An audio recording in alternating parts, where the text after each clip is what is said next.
Dahil isang self-made person, relatable at inspirational sa mga next kitty contender ng The Voice Kids Philippines, ang bago nilang journey host.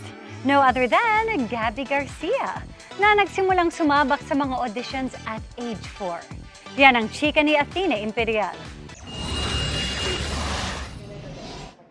Gabby Garcia will complete the journey. Siya ang bagong makakasama ng next batch of kids na sasabak sa new season ng The Voice Kids.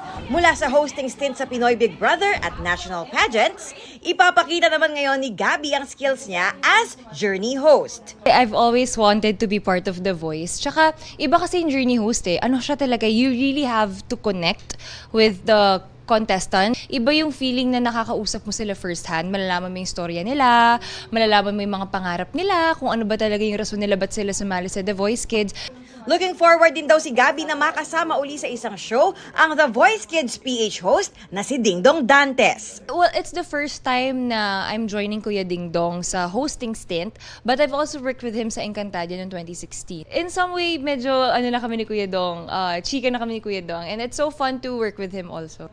Nakikita raw ni Gabby ang sarili sa young contestants. Kwento ni Gabby, nagsimula raw siyang mag-audition when she was 4 years old. Kaya naman marami siyang experience na ibabahagi sa kiddie contenders tungkol sa winning, rejections, perseverance, at iba pang mga matututunan as they reach their dreams.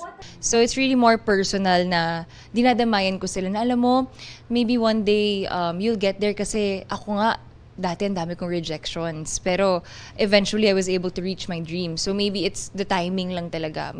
Athena Imperial updated sa Showbiz Happenings!